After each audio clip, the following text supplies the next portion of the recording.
Selamat datang kembali di pembahasan kita. Nah, kali ini kita punya sumber menarik nih yang Anda bagikan. Bab 11 dari buku The Silva Mind Control Method. Fokusnya ini cukup unik ya tentang latihan keintiman khusus untuk pasangan. Jadi mari kita coba bongkar bareng-bareng gimana sih latihan ini dan tujuannya apa buat hubungan. Iya betul. Buku ini kan memang banyak tekniknya ya. Visualisasi, ngontrol kebiasaan, macam-macam. Mhm. Tapi bab ini spesial. Sentuhannya lebih ke keintiman. Dan bukan cuma soal fisik gitu. Oh, jadi lebih dalam ya? Banget. Yang menarik itu, gimana bab ini meletakkan keintiman, maksudnya pemahaman, penerimaan yang dalam, itu sebagai fondasi utama. Oke, bukan sebaliknya. Malah dibilang, kepuasan seksual itu seringnya hasil dari ikatan batin yang kuat itu, bukan penyebab. Ini kayak membalik logika umum ya. Menarik. Jadi ide dasarnya itu keintiman sejati adalah kunci hubungan langgeng. Penulisnya kan cerita, dia mengamati ada semacam koneksi khusus gitu ya, antar peserta kursus mind control. Mhm. Setelah mereka meditasi bareng, kayak ada koneksi psikis yang subtil tapi terasa. Anda pernah ngerasain nggak koneksi sama orang tanpa banyak ngomong? Nah, iya. Dari pengamatan itu muncul ide latihan ini.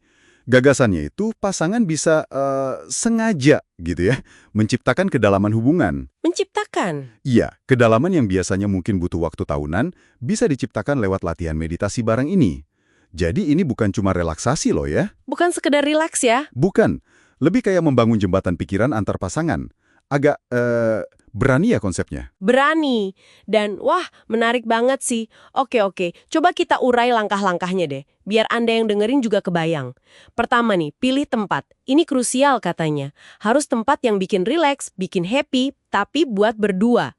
Harus berdua ya. Iya, harus sama-sama srek gitu. Bisa tempat nyata, bisa juga imajinasi. Jangan sampai cuma salah satu aja yang tahu atau suka tempat itu. Tujuannya kan pengalaman bersama. Oke, masuk akal. Kedua, posisi dan relaksasi. Ya standar lah ya, duduk nyaman, deketan, mungkin hadap-hadapan, mata ditutup. Pokoknya ciptakan suasana yang tenang dulu. Mhm. Lalu langkah ketiga, nah ini intinya nih, menuju level meditasi bareng. Gimana tuh caranya? Jadi, gantian saling memandu pasangannya buat turun ke level relaksasi mental yang dalam. Buku ini nyebutnya level alfa atau theta gitu, kondisi pikiran yang tenang banget. Oh, kayak dihitung mundur gitu? Iya, bisa. Misalnya, hitung mundur pelan-pelan dari 10 ke 1. Niatnya itu penting, untuk benar-benar ketemu di level kesadaran yang sama ini. Wow, ketemu di level kesadaran ya. Oke, terus setelah itu? Nah, setelah merasa udah nyampe barengan di level itu, langkah keempat itu berbagi pengalaman visualisasi. Oh, dibayangin bareng-bareng. Iya, salah satu memandu. Misalnya membayangkan lagi ada di tempat rileks yang tadi udah dipilih. Didiktein detailnya. Coba deh lihat langitnya. Atau rasain anginnya, gitu. Biar sama frekuensi mentalnya ya. Tepat, biar sinkron. Dan langkah kelima, ini mungkin yang paling halus ya.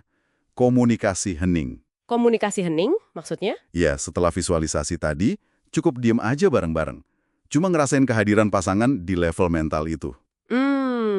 Bahkan disebutin beberapa pasangan yang udah mahir bisa loh lakuin ini sambil tatap-tatapan mata. Kalau udah bisa nahan kondisi alfa theta dengan mata kebuka. Kedengarannya intens ya? Intens banget, tapi ada peringatan keras juga kan dari penulisnya soal latihan ini? Tepat sekali. Ini penting banget. Penulisnya nekenin, latihan ini tuh kuat banget efeknya. Kuat gimana? Iya, potensinya besar, tapi keindahannya bisa hilang kalau disalahgunain.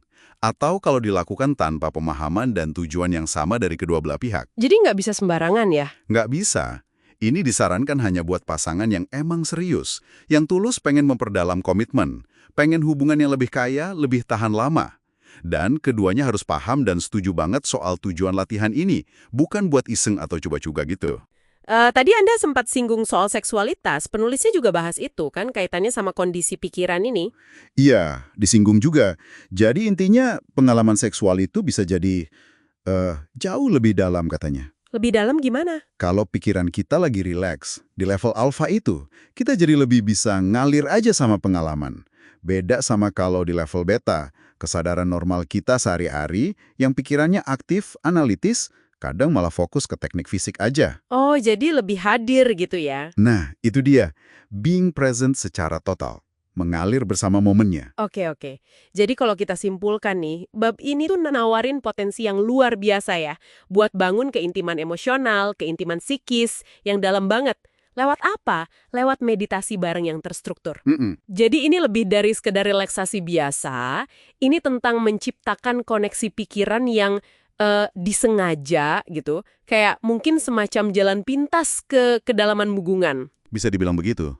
Tapi ya dengan semua catatannya tadi ya, ini kan jadi bikin kita mikir ya, gimana sih sebetulnya pengalaman mental yang dibagi secara sadar ini bisa memperkuat ikatan? Iya juga ya. Seberapa jauh sih kesadaran yang, katakanlah, tersinkronisasi ini bisa membentuk realitas hubungan kita di luar obrolan kita sehari-hari? Pertanyaan bagus banget itu, dan mungkin ini bisa jadi bahan renungan buat Anda di rumah. Seberapa jauh sih kita bisa benar-benar ketemu pikiran sama pasangan kita, melampaui kata-kata? Dan kalau kita berani eksplorasi koneksi nonverbal kayak gini secara sadar, potensi apa aja yang bisa kebuka? Sesuatu buat dipikirkan ya. Sampai jumpa di pembahasan kita selanjutnya.